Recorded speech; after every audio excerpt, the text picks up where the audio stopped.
Él empujó la puerta de la casita y la madre anciana estaba en el suelo, débil, escondiendo las manos temblorosas. Cuando vio a su hijo, no sonrió. Se desesperó. «Ve, antes que te vean aquí». Él notó un trapo envuelto debajo de la cama con su nombre escrito a mano. Antes de abrirlo, una voz afuera cortó el aire. «Ella no puede hablar con nadie». Tomás Aguirre llevaba 4 horas manejando con la ventana entreabierta, no porque hiciera calor, sino porque necesitaba escuchar algo diferente al silencio que cargaba desde que salió de Guadalajara. Era el tipo de silencio que no se llena con música ni con podcasts. El tipo que viene de adentro, de ese lugar exacto donde vive la culpa cuando no quieres llamarla por su nombre. El camino a San Marcos del Roble nunca fue bueno, pero ahora estaba peor. Las últimas 2 horas habían sido de terracería serpenteante, con la neblina bajando de los cerros como si el pueblo no quisiera ser encontrado. El suru de su primo Beto, que le había prestado porque tu carro de agencia se hundiría en esos baches, Tomás, crujía en cada piedra como un viejo que protesta al levantarse. No tenía señal desde Huejutla. Su teléfono era un rectángulo inútil en el tablero. La última vez que había visto a su mamá fue hacía 3 años. 3 años que se habían vuelto 4 y luego 5, y cada mes que pasaba era más fácil encontrar una razón para no ir. El trabajo, un proyecto, una junta, el dinero apretado, aunque nunca tan apretado como para no mandarlo. Porque eso sí, Tomás mandaba dinero. 5,000 pesos cada mes, sin falta, a una cuenta que su mamá tenía en Bancomer desde que él se fue a la ciudad a estudiar. Eso lo hacía sentir, si no buen hijo, al menos hijo que no abandona. Hasta que llegó el mensaje de doña Lupita. No era un mensaje formal. Era una nota de voz en WhatsApp, grabada en el mercado porque se escuchaba el ruido de fondo, la voz de Lupita Vázquez mezclada con el chirrido del puesto de frutas. Tomás, mijo, no sé si sepas, pero tu mamá está muy mal, muy sola. Yo vi su casita la semana pasada y mijo, eso no es vida, mejor ven, no te digo más por aquí». Eso fue todo. Tomás había tardado 2 días en decidirse. Los mismos 2 días que tardó en aceptar que la voz de doña Lupita tenía algo que no era el chisme habitual. Tenía miedo. Y el miedo de una señora de 70 años en un pueblo de la Sierra Hidalguense no era cosa de ignorar. Cuando el suru salió de la última curva y apareció el caserío de San Marcos del Roble, 20 casas dispersas, una iglesia blanca con la pintura descascarada, un mercado que era más bien 3 puestos bajo un toldo, Tomás sintió algo que no esperaba sentir: alivio. Un alivio tramposo, breve, porque duró exactamente lo que tardó en recordar que no venía de visita. Venía a buscar a su madre. Y su madre, según el mensaje, estaba muy mal. No entró al pueblo. Siguió de largo por el camino de terracería que bordeaba el cerro hacia el norte, donde su madre había vivido toda su vida, en la misma casita que le dejó su propio padre, don Macario Aguirre, que murió de un infarto en el Milpa cuando Tomás tenía 12 años. Era una casita chica pero con historia, adobe y lámina, un corredor con macetas, un huerto de quelites que su mamá cuidaba con una devoción que Tomás nunca entendió del todo. «La tierra te da lo que le das tú», le decía ella, arrodillada entre las plantas con las manos llenas de tierra mojada. El huerto ya no existía. Eso fue lo primero que notó cuando el carro se detuvo frente a la casita. El corredor estaba ahí, pero las macetas estaban vacías o tiradas. El huerto era un cuadro de tierra seca sin nada. La pintura de la fachada, que su mamá repintaba de azul turquesa cada que podía, estaba opaca, descascarada, gris de polvo y tiempo. Una de las ventanas tenía un plástico negro donde debía haber un vidrio. Tomás apagó el motor. Se quedó un momento mirando la casita, con las manos sobre el volante, sintiendo ese peso raro en el pecho que se le instaló desde Huejutla y que ahora pesaba más. Pensó en llamar, tocar el claxon, hacer algo para no tener que bajarse y enfrentar lo que fuera que estaba adentro. Se bajó. El aire de la sierra olía a tierra húmeda y a humo de leña de alguna casa vecina, aunque la vecina más cercana quedaba a 300 metros. Sus zapatos de ciudad, unos derby marrones que había comprado en una tienda del centro de Guadalajara, crujieron sobre el camino de piedra que llevaba a la puerta. Llamó 3 veces. Silencio. Llamó otra vez, con más fuerza. «¿Mamá?» Nada. Empujó la puerta. No estaba con llave, solo jalada hacia adentro con el peso de la madera vieja que se dio con un sonido quejumbroso, como si protestara que la abrieran. Lo que vio lo detuvo en seco. Su madre estaba en el suelo, no tirada como quien se cae, sino sentada contra la pared del fondo, con las piernas extendidas y la espalda recargada en el adobe, como si se hubiera resbalado despacio. Vestía una bata de flores desteñida y medias de lana, a pesar del calor de las 3 de la tarde. Tenía las manos en el regazo, y cuando escuchó la puerta, hizo un movimiento rápido, casi instintivo. Escondió las manos debajo de sus muslos, como si no quisiera que las vieran. Tomás tardó 2 segundos en procesar todo. Corrió hacia ella. «Mamá, ¿qué pasó? ¿Te caíste? ¿Te duele algo?» Chela Aguirre, que antes de los 60 había sido una mujer alta, de espalda recta y manos fuertes, que cargaba cubetas de agua desde el pozo sin quejarse, lo miró con unos ojos que Tomás no reconoció de inmediato, ojos que no eran de dolor físico ni de vergüenza de que la encontraran en el suelo, eran ojos de terror. Un terror frío, controlado, como el de alguien que lleva mucho tiempo conviviendo con el miedo y ya aprendió a no mostrarlo. Cuando lo vio a él, a su hijo, a Tomás, los ojos se llenaron de lágrimas, pero no abrió los brazos, no sonrió, no dijo «Mijo, qué bueno que llegaste». Hizo lo contrario. «Vete», susurró. La voz era apenas un hilo, ronca de desuso. «Vete, antes que te vean aquí». Tomás se arrodilló frente a ella. «Mamá, no me voy a ningún lado. ¿Qué está pasando?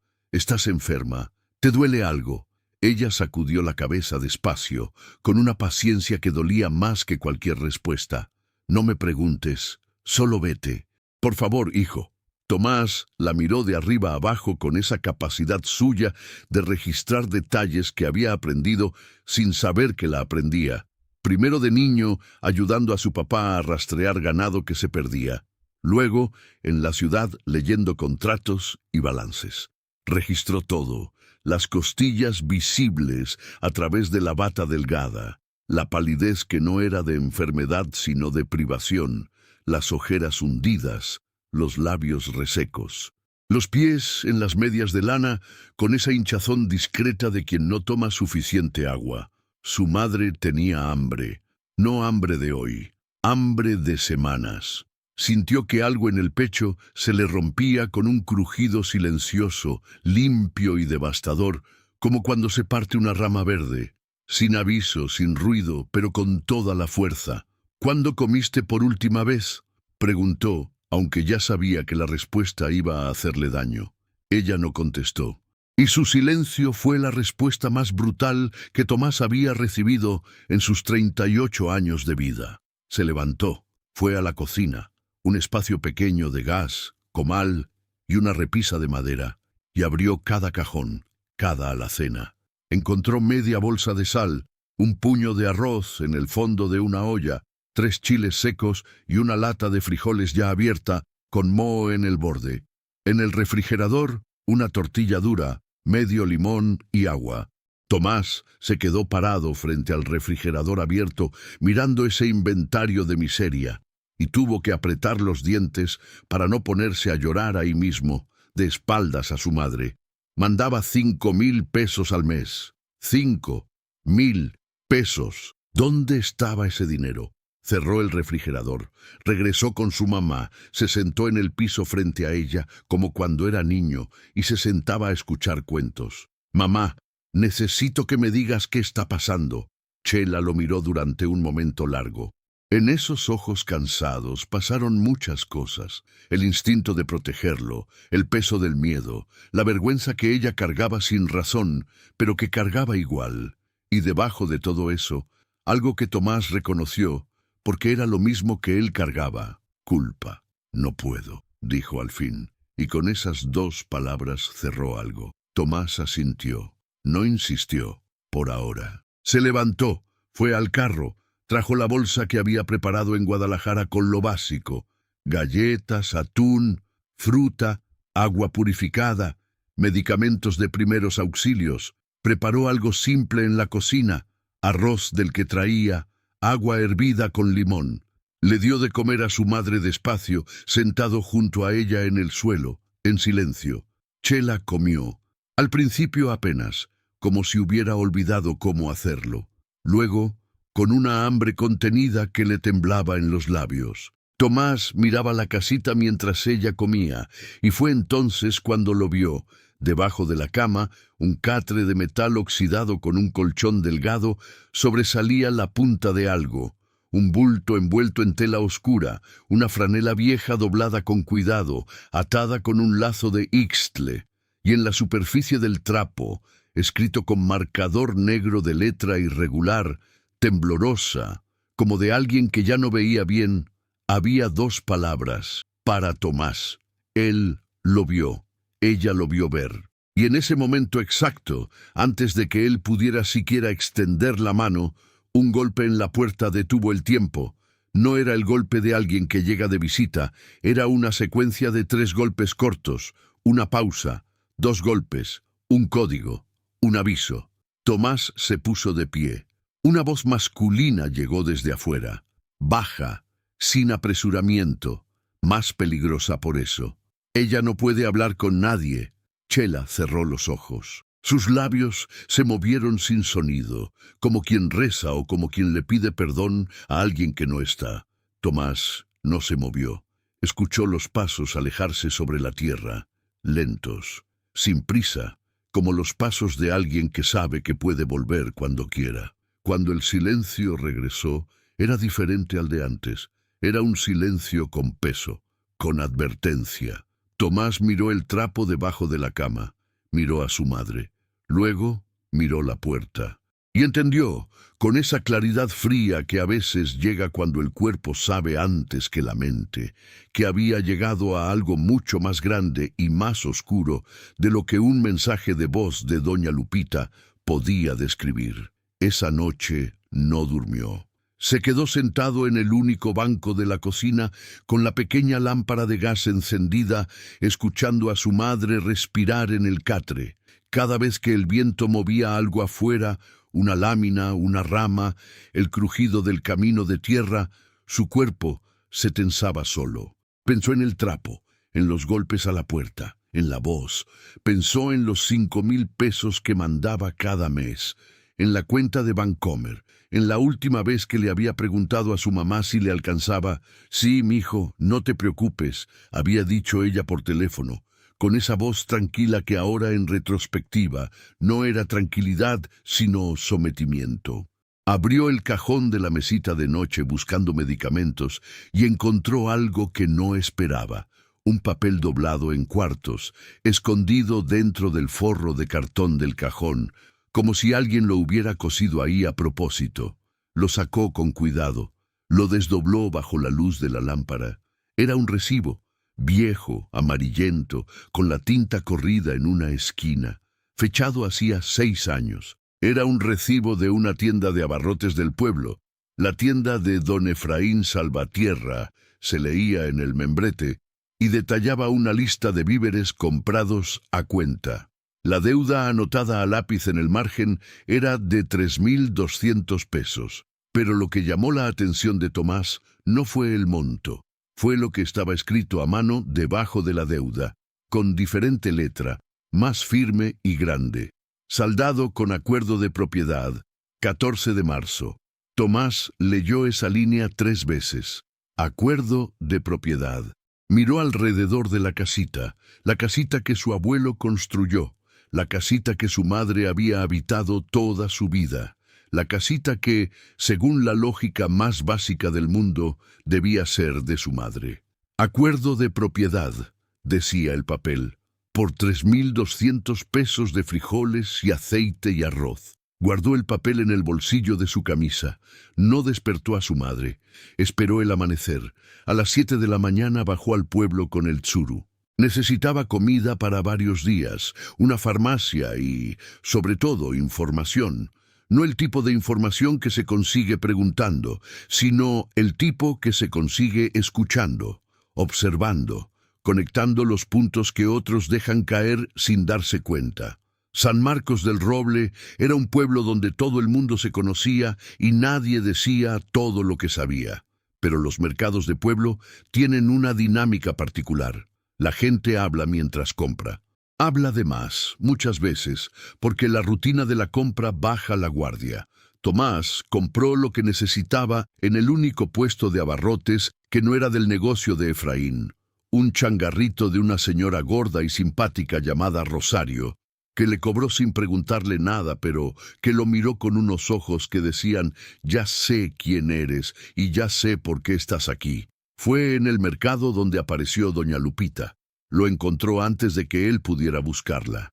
Lo tomó del brazo con más fuerza de la que una mujer de su edad debería tener y lo jaló hacia un espacio entre los puestos, detrás de una mesa de chiles y jitomates. «Ya llegaste», susurró. No era pregunta. «Ya llegué. ¿Qué está pasando con mi mamá, Lupita?» La señora lo miró de arriba a abajo como si estuviera evaluando cuánta verdad podía manejar. «Tu mamá», dijo, bajando más la voz, «ya murió. Eso es lo que te va a decir todo el que preguntes aquí». Tomás frunció el ceño. «Está viva. La vi ayer. La dejé durmiendo esta mañana». Lupita asintió con algo entre alivio y terror. «Sí, yo sé que está viva, pero para el pueblo, para los papeles, para Efraín Salvatierra, tu mamá ya murió. Lleva 2 años muerta en los documentos, mijo». El mercado siguió con su ruido alrededor de ellos. Las voces, las moscas, el radio de algún puesto tocando una canción de banda. Todo normal, todo completamente normal. Y Tomás sintió que el suelo se movía bajo sus pies de una manera que no tenía nada que ver con el terreno serrano. «Explícame», dijo. «No aquí», dijo Lupita, mirando hacia los lados con ese gesto de quien lleva tiempo siendo cuidadosa. «Ayer me vieron hablando contigo.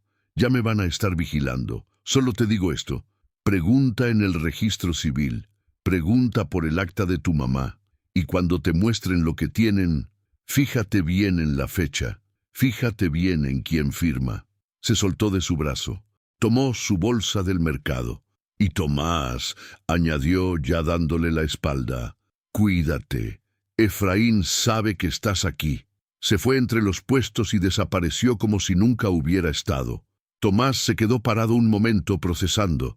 Después caminó hacia el registro civil. La oficina del registro civil de San Marcos del Roble era un cuarto de 3 por 4 metros en la presidencia municipal, con un escritorio, una computadora vieja, archiveros de metal y un señor de unos 50 años, llamado, según la placa de su escritorio, Mauricio Pérez Fuentes, oficial del registro civil. Tomás le explicó lo que necesitaba: información sobre su madre, Marisela Aguirre, viuda de Aguirre, nacida en este municipio, con domicilio en el camino a la sierra, kilómetro 3. Mauricio lo escuchó, no tomó notas, solo escuchó. «¿Y el motivo de la consulta?», preguntó, con una neutralidad tan perfecta que era, en sí misma, una advertencia. «Soy su hijo. Quiero saber si tiene algún trámite pendiente». Mauricio escribió algo en la computadora. Esperó. Leyó la pantalla. Esperó otro poco más. Luego abrió un cajón. Sacó un archivero colgante. Buscó durante un tiempo que se prolongó más de lo necesario. Finalmente puso sobre el escritorio una hoja impresa. La deslizó hacia Tomás con la punta del dedo, como si no quisiera tocarla más de lo necesario. Era un acta de defunción. Marisela Aguirre, viuda de Aguirre. Edad, 71 años. Fecha de defunción, 12 de noviembre de hace 2 años. Causa, insuficiencia cardíaca. Lugar, domicilio particular. Tomás leyó el documento 3 veces. Luego lo leyó por 4ª vez, muy despacio, línea por línea. Había algo que no cuadraba. Varias cosas que no cuadraban en realidad, pero había una en particular que se clavó en su mente como una espina. La firma de testigo al pie del acta. No era la firma de un médico, era la firma de un particular, y el nombre junto a esa firma era Efraín Salvatierra Montes. Tomás levantó los ojos hacia Mauricio. ¿Quién levantó esta acta? Mauricio se aclaró la garganta. El proceso es que cuando hay un fallecimiento en zona rural, sin médico presente, un familiar o testigo conocido del difunto puede... ¿Quién levantó esta acta?, repitió Tomás, sin agresividad, pero sin moverse tampoco. Mauricio bajó los ojos a su escritorio. El señor Salvatierra es una figura respetada en la comunidad. El proceso se siguió conforme a... Mi madre está viva, dijo Tomás, y lo dijo en voz baja, clara, sin adorno, solo el hecho. La vi ayer, le di de comer, dormí en su casa, está viva, y este documento dice que murió hace 2 años, firmado por Efraín Salvatierra. El silencio en la oficina duró 4 segundos. Mauricio abrió la boca, la cerró, volvió a abrirla. ¿Puede haber un error administrativo? Sí, dijo Tomás, puede. Sacó el celular y fotografió el documento. Me voy a quedar con esta imagen. Gracias. Salió antes de que Mauricio pudiera decir otra palabra. Afuera del registro civil se detuvo en la sombra de un árbol de jacaranda que florecía violeta contra el cielo gris de la sierra. Sacó el teléfono. Tenía una barrita de señal, apenas. Buscó el nombre, Itzel Morales. Lo tenía guardado de una vez, años atrás, cuando ella había sido la enfermera que atendió a su mamá después de una caída. Había conservado el número porque su mamá se lo había dado. Por si alguna vez necesitas saber cómo estoy, ella siempre pasa por aquí. Le mandó un mensaje. Itzel, soy Tomás Aguirre, hijo de Chela. Estoy en el pueblo. Necesito hablar con usted. Es urgente. La respuesta llegó 40 minutos después, cuando ya había regresado a la casita con los víveres. Estoy en la sierra esta tarde. Paso por la casita de su mamá a las 4. Itzel Morales llegó a las 4:17 de la tarde, en una motocicleta de trabajo con la mochila de enfermería amarrada atrás. Tenía 26 o 27 años, cara seria, pelo recogido, uniforme verde olivo de la Unidad Comunitaria de Salud. No se veía como alguien que tuviera miedo, sino como alguien que había aprendido a trabajar a pesar de él. Saludó a Chela primero, la revisó con cuidado. Presión, pulso, temperatura, hidratación. Le habló con suavidad pero sin condescendencia, como quien respeta a las personas mayores sin tratarlas como si fueran niños. Cuando terminó, le dijo a Tomás que saliera un momento afuera. Se pararon en el corredor vacío, con la tarde empezando a enfriarse y la neblina bajando otra vez por el cerro. Su mamá tiene desnutrición moderada, dijo Itzel sin preámbulos. Nada irreversible si se atiende ahora, pero lleva meses así. ¿Por qué?, preguntó Tomás, aunque no era la pregunta que realmente quería hacer. Itzel lo miró un momento. ¿Usted manda dinero? 5,000 pesos al mes, sin falta. ¿A cuál cuenta? A una cuenta de Bancomer, la misma desde hace... Tomás se detuvo, pensó. La misma desde hace 6 años. Su mamá abrió esa cuenta sola. El silencio que siguió fue diferente a todos los silencios del día. Este tenía una textura específica, la textura de cuando entiendes algo que ya sabías, pero no habías querido saber. ¿Quién la ayudó a abrir esa cuenta?, preguntó Tomás, aunque ya lo imaginaba. No lo sé con seguridad, dijo Itzel, pero yo llevo 2 años visitando a señoras en esta sierra, ancianas solas, en casitas como esta. Y hay un patrón, hay una persona que aparece cuando hay alguien vulnerable, cuando muere el esposo, cuando el hijo se va a la ciudad, cuando la vejez se vuelve dependencia. Esa persona llega con una sonrisa y una deuda pequeña, frijoles, medicina, un favor, y de esa deuda pequeña crece algo que no tiene nombre bonito. Efraín Salvatierra. No fue pregunta, Itzel tampoco lo trató como tal. «Hay una cosa más», dijo ella, y en su voz Tomás detectó algo nuevo. No miedo, sino precaución táctica, la de alguien que ha aprendido a dosificar la verdad. Yo intenté hacer una denuncia hace un año. Documenté 4 casos, señoras en condiciones similares a la de su mamá. Presenté el reporte ante la presidencia municipal. Hizo una pausa. Al día siguiente me cambiaron de ruta. Me sacaron de la sierra y me mandaron a cubrir la zona sur del municipio, que no tiene nada que ver con esto. Me tardé 6 meses en volver a conseguir esta ruta. Tomás la miró. ¿Y sus reportes? Desaparecieron del sistema. La tarde había terminado de enfriarse. Tomás metió las manos en los bolsillos. En el bolsillo derecho encontró el papel que había sacado del cajón la noche anterior, el recibo con la anotación del acuerdo de propiedad. Se lo extendió a Itzel. Ella lo leyó. Levantó los ojos. «Esto es mucho más de lo que pensé», dijo. «Más o menos de lo que esperaba». «Más», dijo ella, devolviéndole el papel. «Mucho más». Fue en ese momento cuando escucharon el carro. Un pick-up blanco que bajaba por el camino de tierra despacio, demasiado despacio para ser alguien que simplemente pasaba. Se detuvo a 15 metros de la casita. No se bajó nadie, solo estaba ahí, con el motor andando. Tomás e Itzel miraron el pick-up.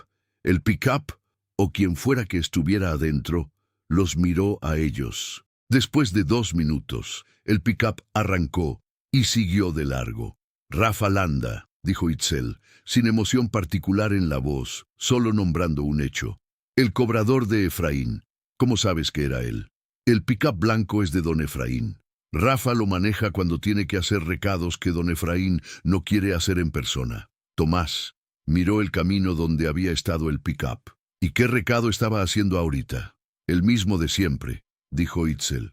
«Recordarle a todo el que esté aquí que están siendo vistos». Esa noche, después de que Itzel se fue y su mamá volvió a dormir, Tomás se sentó en el corredor con una libreta que encontró entre sus cosas. Empezó a escribir, no con la intención de escribir bien, sino con la necesidad de poner fuera de la cabeza todo lo que sabía para poder verlo junto. Escribió: «Cuenta bancaria. ¿Quién la controla? ¿Chela puede retirar sola? Verificar». Escribió: «Acta de defunción. Firmada por Efraín Salvatierra. Fecha hace 2 años. ¿Qué pasó hace 2 años? ¿Qué necesitaba Efraín que muriera mi mamá?» Escribió: «Recibo de acuerdo de propiedad por 3,000 pesos. ¿Escritura? ¿Dónde está el título de propiedad de esta casita?» Escribió: «Los 5,000 que mando al mes». ¿A dónde van realmente? Se detuvo en ese último punto. Fue al cuarto de su mamá. Con cuidado, sin despertarla, buscó en el pequeño cajón de la mesita papeles sueltos, un rosario, una foto vieja de él de niño. Nada del banco. Buscó en una caja de zapatos que estaba en el closet. Cartas viejas, recibos de luz de hace 10 años, el acta de matrimonio de sus padres, el acta de nacimiento de Tomás, y algo más. Debajo de todo, en el fondo de la caja, un sobre de papel manila con el logo de Bancomer. Adentro, un estado de cuenta, no el más reciente, sino uno de hace 3 años, quizás el último que habían entregado en papel antes de que todo se volviera digital. Tomás lo revisó con la linterna del teléfono. Los depósitos estaban: 5,000 pesos cada mes, puntuales como prometidos, pero los retiros también estaban, y los retiros no eran de su mamá. Eran transferencias automáticas, los 2 o 3 días después de cada depósito, a una cuenta diferente. El número de cuenta destino estaba parcialmente oculto en el estado impreso, como es estándar bancario, pero los últimos 4 dígitos eran visibles: 7834. Tomás fotografió cada página del estado de cuenta. Luego volvió al corredor, a su libreta, y escribió: «Alguien más tiene acceso a la cuenta», o la cuenta nunca fue de ella. A la mañana siguiente, muy temprano, antes de que el pueblo despertara del todo, se fue al templo, no por fe, aunque la fe no le era ajena. Fue porque Itzel, antes de irse la noche anterior, le había dicho algo casi de pasada. El padre Esteban guarda los registros parroquiales desde siempre. Bautismos, matrimonios, defunciones, en papel. Los digitales se pueden manipular. Los de papel, si alguien los cuida bien, son más difíciles de borrar. El padre Esteban era un hombre de unos 55 años, cara ancha, manos grandes, ojos que parecían estar siempre evaluando algo. Recibió a Tomás en la sacristía sin sorpresa visible, lo que en sí mismo era elocuente. O estaba esperando que alguien llegara, o no quería parecer que estaba esperando. «El hijo de Chela», dijo el sacerdote, sin pregunta. «Sí, padre». «¿Cómo la encontraste?» «Viva», dijo Tomás, «a pesar de todo». El padre cerró los ojos un momento. Cuando los abrió, había algo diferente en ellos. Algo que Tomás no supo clasificar de inmediato. No exactamente culpa, no exactamente alivio. Algo intermedio, como quien lleva tiempo cargando algo y acaba de decidir, en este preciso instante, que ya no puede seguir cargándolo solo. «Necesitas ver el libro de registros», dijo el padre Esteban. Sí, el sacerdote fue a un archivero de madera oscura en el fondo de la sacristía. Sacó un libro encuadernado en cuero, grueso, con el año en el lomo. Lo puso sobre la mesa. «Busca el mes de noviembre de hace 2 años», dijo. «Las defunciones registradas». Tomás buscó. Noviembre. Las entradas estaban escritas a mano, con letra uniforme que era, claramente, del mismo escriba. La entrada del 12 de noviembre decía, Marisela Aguirre Umbe. De Aguirre, 71 años, defunción registrada por Efraín Salvatierra Montes, testigo declarante. Causa, natural. Pero lo que Tomás vio, y que hizo que la sangre se le enfriara en las venas, no fue eso. Fue lo que estaba en el margen de la página.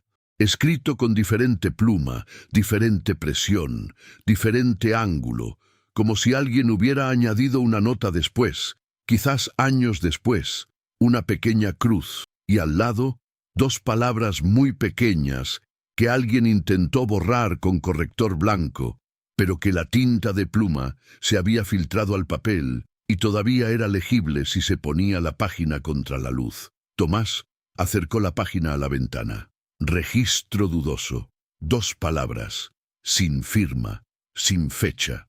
Solo esas 2 palabras en el margen que alguien había intentado hacer desaparecer. Miró al padre Esteban. «Usted escribió esto».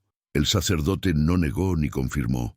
Solo se sentó en su silla de madera y juntó las manos sobre la mesa. «Cuando me presentaron el registro para que lo refrendara», dijo al fin, «algo no cuadraba. No había acta médica. No hubo misa de cuerpo presente. Nadie me llamó para darle los últimos sacramentos. Y Marisela era una mujer devota». Pregunté. Me dijeron que había sido rápido, que el cuerpo ya estaba. Insistí en ver el acta médica. Me dijeron que estaba en trámite. «¿Y usted qué hizo?» El sacerdote bajó los ojos. «Firmé», dijo, y en esas 2 palabras estaba todo. El peso de los años, el miedo, la comodidad del sometimiento. Firmé porque Efraín Salvatierra tiene 3 hijos en el consejo parroquial, porque donó la mayor parte del dinero para reparar el techo de la iglesia hace 4 años, porque en este pueblo se detuvo, porque en este pueblo él manda, terminó Tomás. Sí, ¿y la nota? La nota la escribí esa misma noche. Pensé que si algo pasaba, si alguien buscaba, alguien encontraría. Hizo una pausa. Supongo que siempre esperé que ese alguien fueras tú. Tomás fotografió la página con el margen, fotografió la entrada completa, fotografió el libro cerrado, el lomo, la fecha. «Padre», dijo antes de irse, «¿hay algo más que deba saber?» El sacerdote dudó. Luego se levantó, fue al archivero y sacó otro libro, más viejo, del año que Tomás tenía 10 años, el año en que murió su padre. «El acta de defunción de tu papá», dijo. «Macario Aguirre. Revísala». «¿Qué tiene?» «Revísala», repitió el sacerdote. «Y luego busca la escritura de la casita de tu mamá, la original, la que registró tu abuelo». Hizo una pausa. «Y cuando la encuentres, Fíjate quién aparece como beneficiario secundario en caso de fallecimiento del titular. Tomás lo miró. ¿Por qué me dice esto ahora? El padre Esteban lo miró directamente y por primera vez desde que llegó Tomás, sus ojos no tenían nada de calculado en ellos, solo tenían cansancio. El cansancio limpio de alguien que por fin decide hablar. Porque llevas demasiado tiempo siendo la pieza que no sabe que es una pieza, dijo, y ya es hora. Tomás regresó a la casita con más preguntas de las que había llevado, pero también con algo diferente. La sensación, por primera vez desde que llegó, de que los puntos no estaban dispersos al azar, estaban conectados, y la imagen que formaban al conectarse era más grande, más vieja, y más cuidadosamente construida de lo que había imaginado. Fue en ese regreso cuando se topó con Rafa Landa, no en el pickup blanco, a pie, parado en el camino de tierra que subía a la casita, con las manos en los bolsillos de una chamarra de mezclilla, bloqueando el paso de manera que podía pasar por casual si uno no sabía lo que era. Tomás lo reconoció antes de que Rafa dijera nada. No porque lo conociera personalmente, sino porque había visto ese tipo de hombre en muchos lugares, el hombre que ejecuta, que no decide, que opera en el espacio entre la amenaza y la violencia sin cruzar la línea explícita, porque cruzarla lo haría responsable. Tomás Aguirre, dijo Rafa como saludando. El mismo. Don Efraín quiere invitarte a tomar un café. Dice que hay cosas que platicar. Dígale a don Efraín que si quiere platicar, sabe dónde encontrarme. Rafa sonrió. Era una sonrisa que no llegaba a los ojos. Don Efraín dice que no es buena idea que sigas metido en asuntos que no entiendes, que aquí hay mucha gente que depende de un cierto orden y que cuando alguien viene de afuera a mover las cosas, el orden se altera. Y cuando el orden se altera, la gente que depende de él sufre. ¿Eso es una amenaza? Es una explicación, dijo Rafa todavía con la sonrisa. Don Efraín es hombre de paz. ¡Qué bueno!, dijo Tomás. Entonces no habrá problema. Pasó junto a Rafa sin detenerse. Sintió la mirada del hombre en la espalda durante todo el tramo hasta la puerta de la casita. Adentro, su mamá estaba despierta, sentada en el catre con un vaso de agua en las manos, mirando la puerta con la expresión de quien lleva horas esperando que alguien entre. ¿Te topaste con alguien en el camino?, preguntó ella. Con Rafa Landa. Chela cerró los ojos. Tomás, dijo, con una voz que era distinta a la de los días anteriores, más grave, más directa, como si algo en ella hubiera decidido que ya era suficiente. Siéntate. Él se sentó. Su mamá puso el vaso en el suelo, juntó las manos en el regazo. Lo miró. Hay una escritura, dijo, la escritura de esta casita, la que registró tu abuelo. Cuando tu papá murió, alguien vino a decirme que la escritura tenía un problema, que había un error en el registro, que para corregirlo necesitaba firmar unos documentos. Hizo una pausa. Yo no sé leer bien, nunca aprendí bien, y ellos lo sabían. Tomás sintió el frío familiar de cuando los hechos se acomodan en su lugar correcto. ¿Quién vino? Un licenciado que trabajaba para Efraín. Me trajo los papeles. Me dijo que solo era para corregir el nombre, un error de dedo en el registro, que la casa seguiría siendo mía. Bajó los ojos. Yo firmé, puse mi huella. Una pausa larga. Ese fue el año que tú entraste a la universidad, el año que te fuiste. Tomás no dijo nada. Después vino la tienda fiada, después el hombre de los recibos. Después me dijeron que la cuenta del banco ya no servía y que Efraín me ayudaría a manejar el dinero que mandabas, que a su edad yo me podía confundir, que era mejor que alguien de confianza lo administrara. Una pausa. Y yo acepté porque tenía miedo de que si no aceptaba les dijeran algo a las autoridades, que había un problema con los papeles, que la casa no era mía, que... Se quebró, solo un poco. Se limpió el ojo con el borde de la bata. Me dijeron que si decía algo, tú perderías tu trabajo en la ciudad, que ellos habían abierto puertas para ti, que si yo hablaba, esas puertas se cerrarían. Tomás escuchó eso y algo se le asentó en el pecho como una piedra. Tu éxito en la ciudad tiene un precio. Pensó en cómo había conseguido su primer trabajo en Guadalajara. Una recomendación que llegó a través de un amigo, alguien que conocía a alguien. Una cadena de favores que en ese momento le pareció simple fortuna. No había preguntado de dónde venía la recomendación, por qué habría de hacerlo. Era joven, tenía hambre de mundo y la vida le estaba abriendo puertas. Ahora entendía que las puertas no se habían abierto solas. Las habían abierto para mantenerlo lejos, con un trabajo, con una vida, con la ocupación suficiente para que no tuviera razones para volver al pueblo, para que aceptara la narrativa fácil. Mi madre eligió quedarse sola. Mi madre es independiente. Mi madre no me necesita. Lo habían usado. Le habían dado lo que quería para que dejara de buscar lo que no debía encontrar. «Mamá», dijo, y su voz salió firme, más firme de lo que sentía por dentro. «¿Qué hay en el trapo?» Chela lo miró un momento largo. Luego se movió del catre con cuidado, se arrodilló despacio y Tomás se levantó para ayudarla, pero ella lo detuvo con un gesto y sacó el bulto de debajo de la cama. Lo puso sobre el catre. «Lo fui juntando», dijo. «Cada papel que pude recuperar, cada recibo, cada foto, cada cosa que guardé sin que se dieran cuenta». Una pausa. «Siempre supe que ibas a volver. No sabía cuándo, pero lo sabía». Tomás desató el lazo de Ixtele. Dentro del trapo había una colección de documentos que alguien había reunido con la paciencia sistemática de quien no tiene más arma que la memoria y el papel.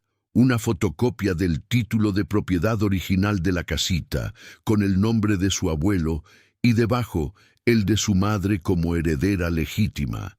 Una fotocopia de lo que parecía ser el documento de cesión que su madre había firmado sin entender, donde la corrección de nombre resultaba ser, en realidad, una transferencia de derecho de usufructo a nombre de una empresa con razón social genérica. Servicios Comunitarios del Altiplano, S.A.D.C.V., 3 recibos de depósito bancario que mostraban transferencias desde la cuenta de su mamá a la misma cuenta con los últimos 4 dígitos, 7834. 2 fotografías. Una era de su mamá de joven, con su esposo don Macario, frente a la casita recién pintada. La otra era más reciente, una fotografía borrosa, tomada desde adentro a través de una ventana, que mostraba a un hombre hablando por teléfono afuera de la casita. El hombre de espaldas era inconfundible, la chamarra de piel, la complexión pesada, el sombrero de fieltro oscuro, Efraín Salvatierra. Y debajo de todo, en el fondo del trapo, una hoja de papel cuadriculado doblada en 4, escrita con la letra irregular de su madre, la letra de alguien que escribe despacio porque cada palabra le cuesta, una lista de nombres, fechas y cantidades. No era un documento legal, era el registro de una memoria, el registro de todo lo que Chela Aguirre había visto, escuchado y calculado en silencio durante años. Tomás leyó la lista completa. Cuando terminó, levantó los ojos hacia su madre. «¿Hay más personas en el pueblo en la misma situación que tú?» «6 que yo sepa», dijo Chela. «Puede que más. Las que conozco son señoras solas, viudas, las que no tienen hijos cerca». Tomás asintió muy despacio. Guardó todo cuidadosamente dentro del trapo y ató el lazo. «Mamá», dijo, «quien te hizo esto no va a poder dormir en paz». Chela lo miró, y por primera vez desde que Tomás llegó, lo que había en sus ojos no era miedo, era algo más parecido a creer. Esa tarde llegó de nuevo Itzel, esta vez con una bolsa de medicamentos y con algo más. Una carpeta delgada que puso sobre la mesa de la cocina sin explicación previa. «Guardé copias», dijo. «Cuando me sacaron de la ruta el año pasado, antes de entregar el reporte oficial, saqué copias de todo.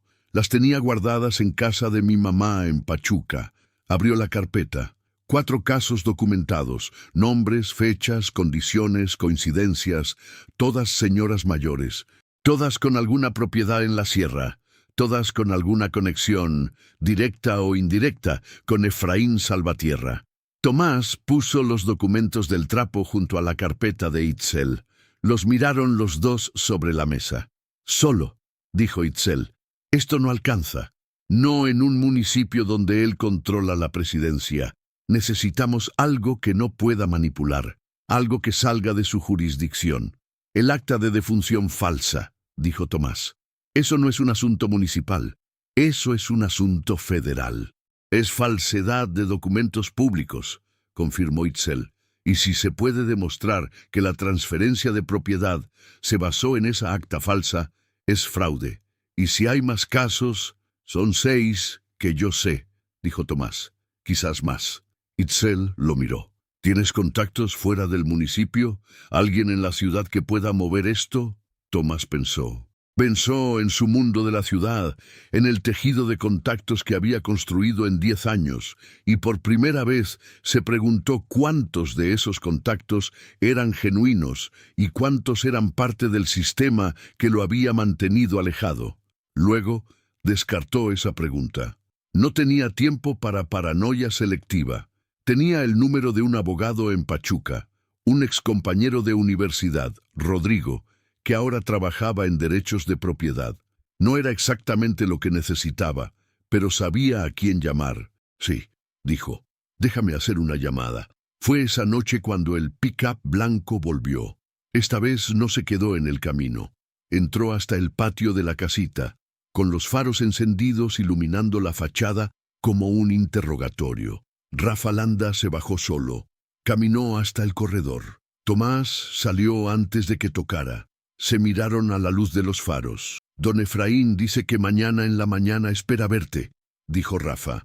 «Dice que es mejor que platiquen antes de que esto se complique».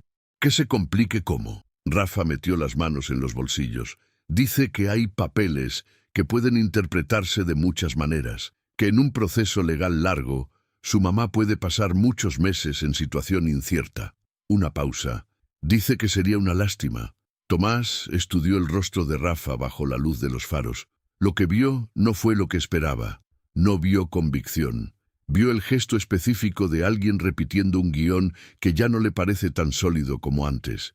Vio los ojos de alguien que ha empezado a calcular qué pasa cuando el muro se cae y quién queda debajo. «¿Cuánto tiempo llevas trabajando para él?», preguntó Tomás. Rafa no contestó. «¿Él sabe cuánto sabes tú?». Una pausa imperceptible en el rostro de Rafa. Solo un instante, pero Tomás lo vio. «Dígale a don Efraín», dijo Tomás, «que no voy a ir a verlo y que los papeles que tengo no se van a quedar aquí». Rafa lo miró un momento más. Luego se dio la vuelta, subió al pick-up y se fue. Tomás se quedó en el corredor escuchando el motor alejarse. Adentro, su mamá estaba despierta. Lo esperaba. «¿Qué pasó?». «Nada que no podamos manejar». «Tomás, mamá, no me trates como si no pudiera saber. Llevo 2 años sabiendo solo». Una pausa breve. «¿Qué pasó?». Tomás respiró. «Efraín quiere que esto se resuelva en silencio, porque si no se resuelve en silencio, se resuelve en voz alta. Y en voz alta, él pierde». Chela lo miró durante un momento. «¿Y Rafa?». «Rafa está haciendo cálculos». Su mamá asintió despacio. «Rafa tiene una hija en Tulancingo», dijo ella con esa calma extraña de quien conoce a todos desde que eran niños. «Una niña chica. Siempre me dio lástima. Es buen padre pero mal hombre». Hizo una pausa. «Los hombres que tienen hijos a veces recapacitan cuando ven que van a quedar solos frente al fuego». Tomás miró a su madre. Esta mujer que había firmado papeles que no entendía, que había vivido sola con hambre y miedo durante 2 años, que había guardado cada papel que pudo en un trapo viejo bajo la cama esperando que su hijo volviera. Esta mujer que él había creído frágil. No era frágil, nunca lo había sido, solo había estado sola. Rafa Landa llegó a la mañana siguiente, solo, a pie, sin el pick-up. Llegó a las 7, cuando la niebla todavía cubría el cerro, y llamó a la puerta con 3 golpes normales, sin el código. Tomás abrió. Rafa tenía la cara de alguien que no durmió. Traía un sobre en la mano.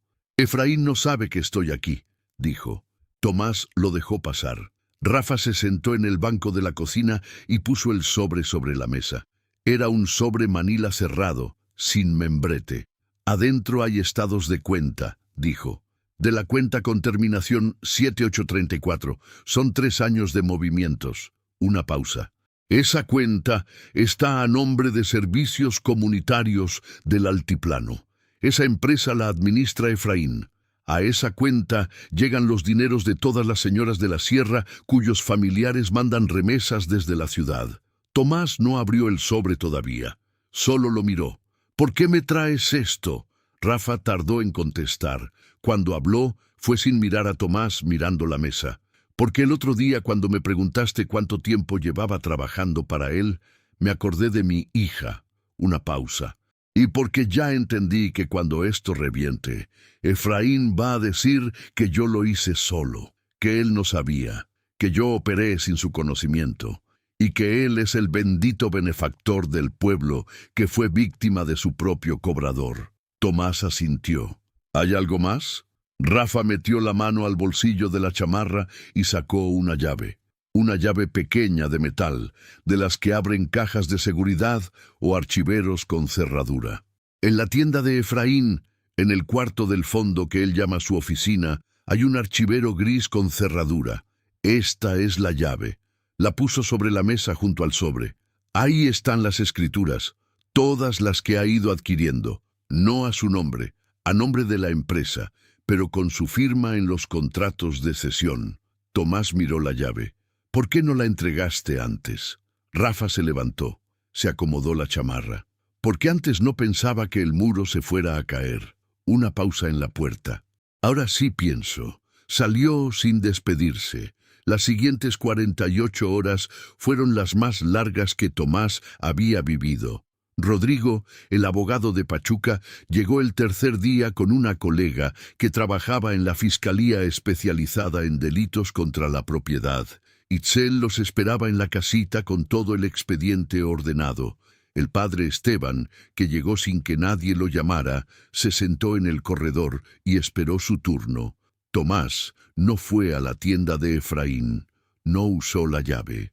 La entregó a la abogada de la Fiscalía para que fuera ella quien ejecutara el proceso legal con todas las formalidades. No porque no tuviera las agallas de entrar, sino porque entendió que entrar sin el proceso correcto habría sido darle a Efraín exactamente la grieta que necesitaba para salvar el cuello.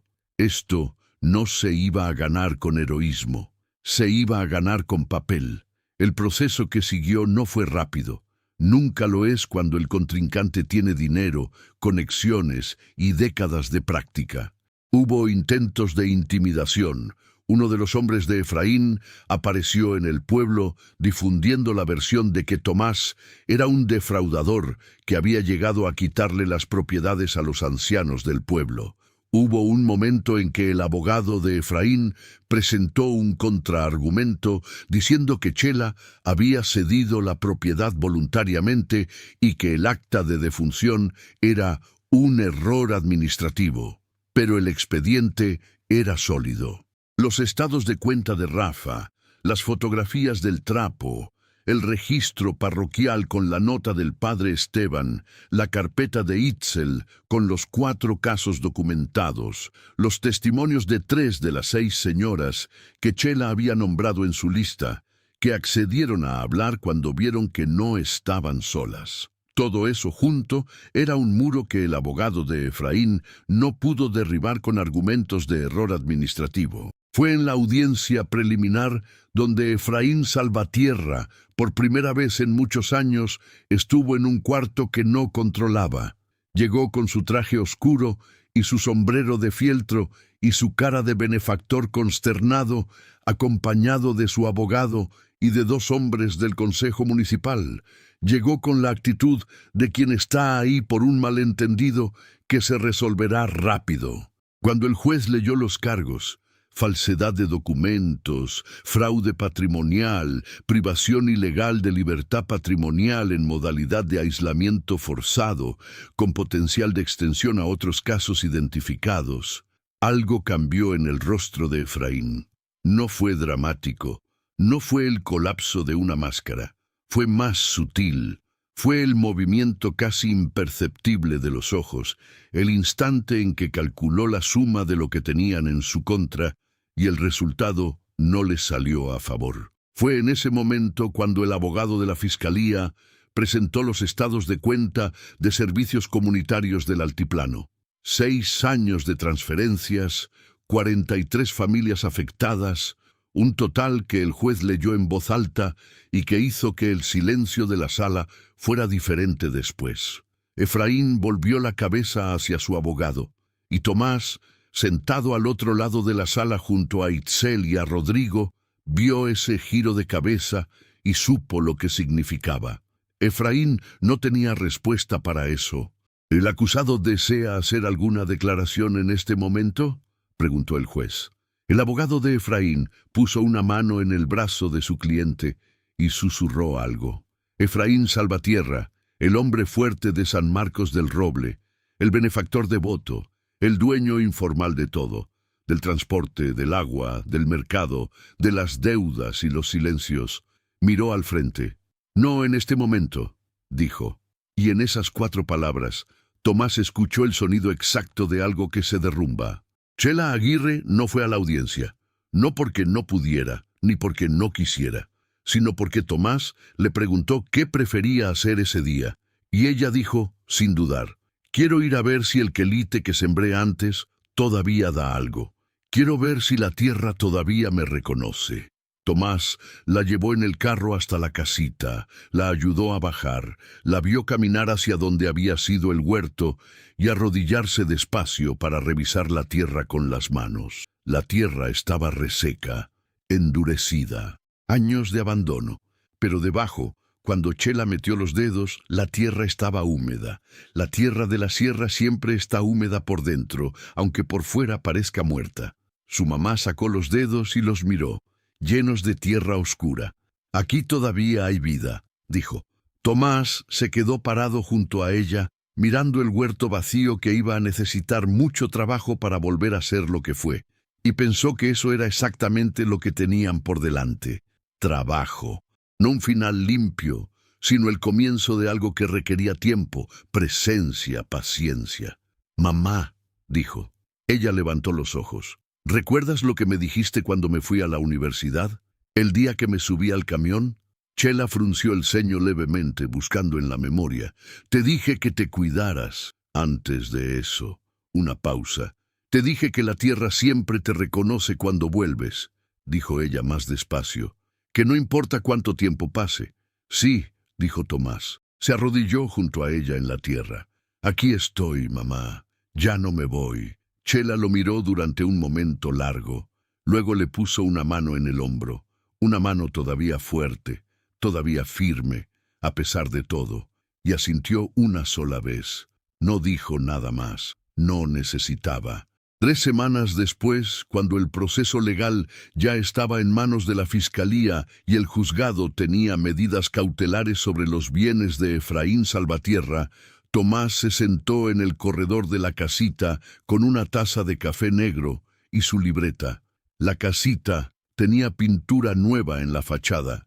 No el azul turquesa original, porque el turquesa que necesitaban no había en la ferretería del pueblo, y el que tenían era más verde, pero su mamá lo había aprobado con la misma lógica que usaba para todo. Lo importante es que esté pintado. El huerto tenía señales de trabajo reciente, tierra removida, surcos, las semillas de quelite y epazote que habían conseguido en el mercado de Tulancingo. Itzel seguía en la ruta de la sierra, ahora con un respaldo formal del municipio, porque cuando el escándalo de Efraín salió a la luz, la presidencia municipal tuvo el instinto político de ponerse del lado correcto rápidamente. El padre Esteban había dado una misa especial, sin que nadie se lo pidiera, que duró más del doble de lo habitual, y en el sermón habló de la diferencia entre el silencio que protege y el silencio que daña, sin nombrar nombres, aunque todo el pueblo sabía exactamente de qué y de quién hablaba. Doña Lupita se había convertido de la noche a la mañana en la cronista oral de los hechos, contando la historia a quien quisiera escuchar con una precisión que mejoraba ligeramente cada vez, incorporando detalles que no podía saber porque no había estado presente, pero que sonaban perfectamente verosímiles. Rafa Landa cooperó con la fiscalía. Tenía acuerdo de reducción de cargos. Se fue a Tulancingo, cerca de su hija. Y Tomás había llamado a su jefe en Guadalajara para pedir una licencia indefinida. Había pasado 2 días revisando sus propios contratos, su propia historia laboral, buscando los hilos que Efraín había jalado para mantenerlo en la ciudad. Algunos los encontró, otros no pudo confirmarlos. Decidió que no importaba tanto. Lo que importaba era lo que hacía ahora. Lo que hacía ahora era quedarse. Abrió la libreta. Leyó las notas que había tomado desde que llegó. Los puntos, las preguntas, las conexiones. Luego pasó a una página en blanco.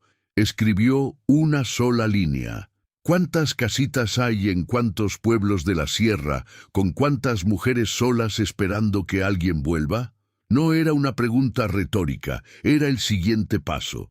Esa noche, mientras su mamá dormía en el catre por primera vez, sin pararse cada hora a revisar ruidos, Tomás salió al corredor con el café frío y miró el cielo de la sierra. En la ciudad, el cielo de noche es naranja, es el reflejo de los millones de luces que nunca se apagan, la firma luminosa de una ciudad que no sabe estar quieta.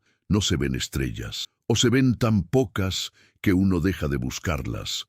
Aquí el cielo era negro de verdad, y las estrellas eran demasiadas para contarlas, y el silencio era el silencio real, el de antes, el que no tiene motor, ni alarma, ni notificación.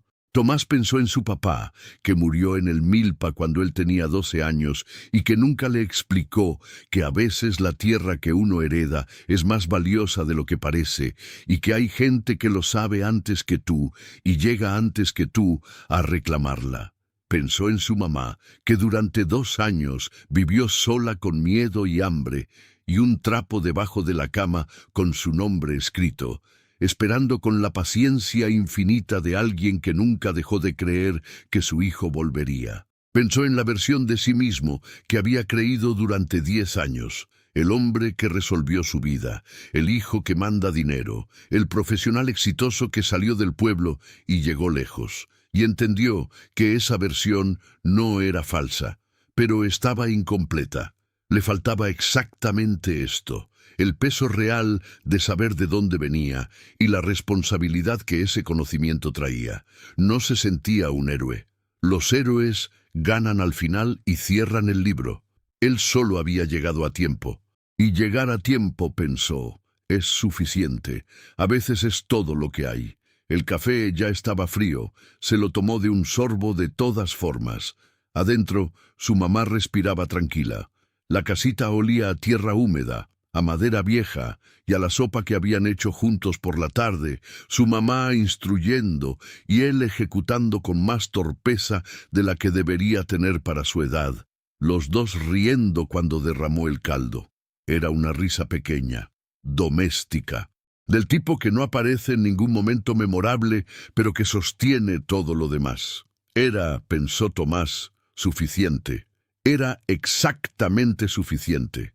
Semanas más tarde, cuando el caso de Efraín Salvatierra se hizo más grande de lo que nadie había calculado, porque los 6 casos se volvieron 19, y los 19 se volvieron una investigación regional que llegó a la prensa de Pachuca y luego, en una nota breve pero contundente a los portales nacionales, Tomás recibió una llamada de Rodrigo desde la ciudad. «Oye», dijo Rodrigo, «un periodista quiere hablar contigo. Quiere escribir algo sobre lo que pasó». «¿Para qué medio?». uno grande, digital, de los que llegan. Tomás miró la casita desde el corredor. Su mamá estaba en el huerto, arrodillada entre las plantas que empezaban, con la paciencia lenta de la tierra, a dar señales de vida. Dile que no. ¿Por qué? Porque la historia no es mía, dijo Tomás. La historia es de ella. Hubo una pausa. ¿Y si ella quiere contarla? Tomás miró a su madre, que en ese momento levantó los ojos del huerto y lo miró sin saber que había una pregunta flotando en el aire. Solo lo miró como lo miraban las madres cuando saben que sus hijos están cerca, y eso, por sí solo, es suficiente.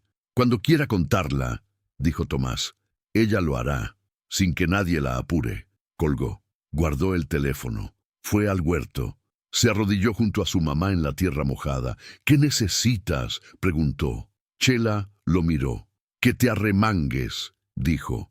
Esta tierra no se trabaja con los brazos cruzados. Tomás se arremangó, y trabajaron la tierra juntos, mientras la mañana de la sierra se abría, azul y fría, y llena de ese olor que solo existe en los lugares donde la vida sigue siendo más vieja y más sabia que el miedo. Entonces, quien murió en el papel no fue ella, fue la verdad. Pero la verdad, como la tierra de la sierra, siempre tiene humedad por dentro, siempre puede volver.